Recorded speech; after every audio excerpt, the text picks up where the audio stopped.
We know that grasslands are the world's second largest carbon sink. Grass per weight has 40 times the carbon of a tree.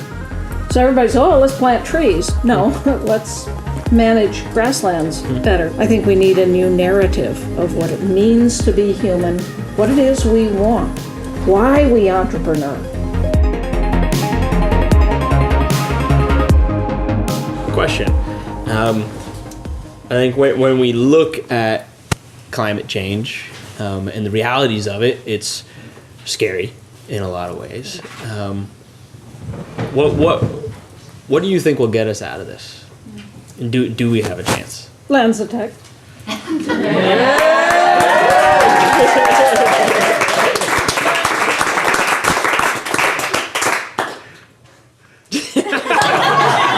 All right.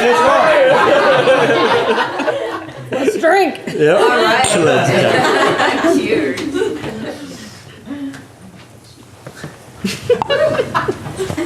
Combination of technology, like Lanzatech, of all of the technologies that I've been engaging with here. Yeah. Xavier, what you're doing in Africa. What, Jen, what you're doing with wind.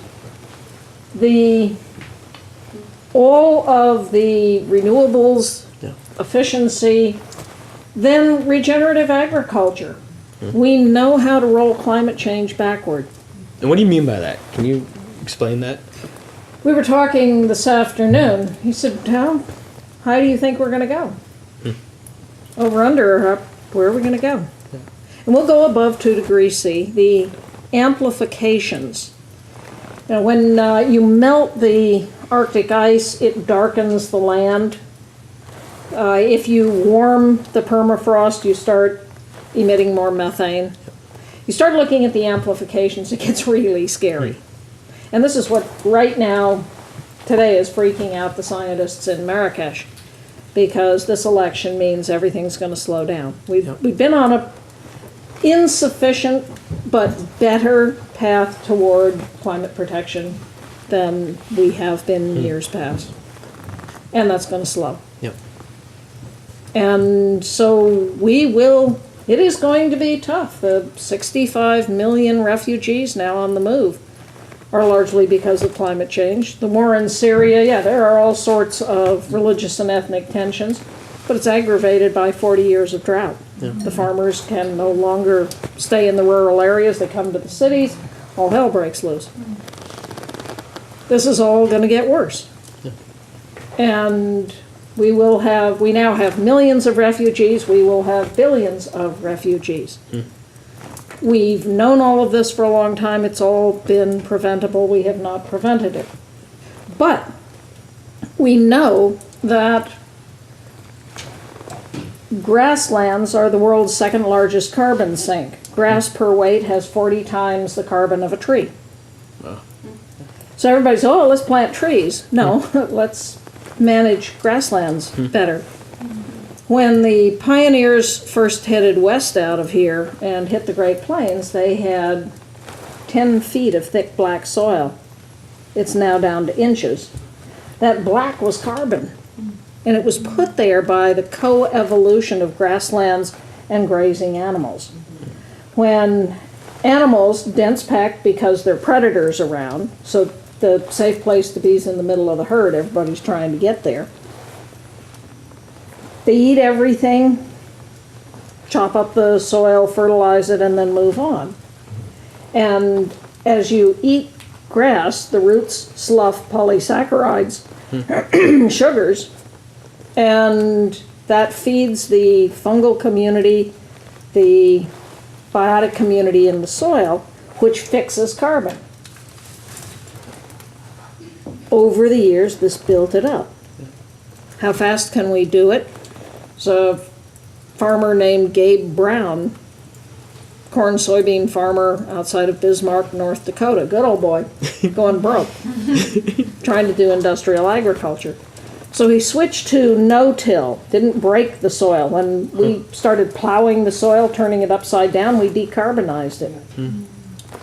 When we poured all sorts of nitrogen fertilizer on it, the natural biological community that would fix nitrogen from the atmosphere, lost interest and went away. So we were denitrifying the soil. Both of those were contributing to climate change. If you stop breaking the soil, you stop that. Then he planted cover crops, crops that take nitrogen out of the air, fix it into the soil. Then he introduced animals, grazing animals, cattle, sheep. He went from 1.3% soil organic matter on some of his plots to over 11% within about 10 years. That's carbon in the soil. So the action of the animals on the soil is enabling the health of the biological community. That is fixing the carbon, pulling carbon out of the air, putting it back in the soil. Do that over all the world's grasslands, and you start to roll climate change backwards. Over 30 years, if we did it on all the world's grasslands, now that's a big if, Yeah. you could get back to 280 parts per million concentration of CO2 in the atmosphere, which is the pre-industrial level. So that's the opportunity. Will we do it that fast? No, probably not. That's a big if to do it on all the world's grasslands. But doing it enhances the productivity of the soil, so it's profitable. Yeah.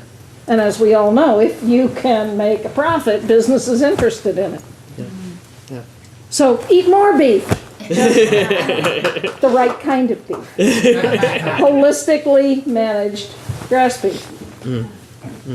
So you look at climate change. You're optimistic about where we're eventually going to get. I think humanity will make it. I'm sentimental about this human experiment.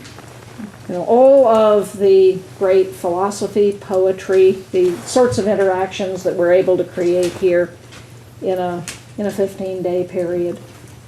Humans are amazingly wonderful creatures. We've misdefined who we are. The neoliberal narrative that has been driving humanity over a cliff is that we're greedy, individualistic bastards. We care only about ourselves and we care only about money. Is that true of any of you? Or you wouldn't be here. And if it turns out it's not true of humans in general. Dr. Paul Lawrence has studied human psychology. It turns out, he says, we have 4 drives: the drive to acquire and the drive to defend. The neolibs got it right about that. But he says there are 2 other drives that are inherent in who we are as human beings: the drive to bond and the drive to comprehend. We're curious creatures. We love solving puzzles. We love entrepreneuring. And we love bonding, because when we came down out of the trees in Africa, we were naked, our claws were fairly inadequate, our teeth weren't worth much. We survived because we bonded. We formed tribes, and we worked together. So Lawrence and the other evolutionary biologists say, in our DNA, who we are is this drive to bond. We are the ones who survive. And therefore, this is in who we are as human. So I think we need a new narrative of what it means to be human, what it is we want, why we entrepreneur. We need to build an economy in service to life, which is what y'all are doing. So thank you. Hunter, I'll drink to that. So,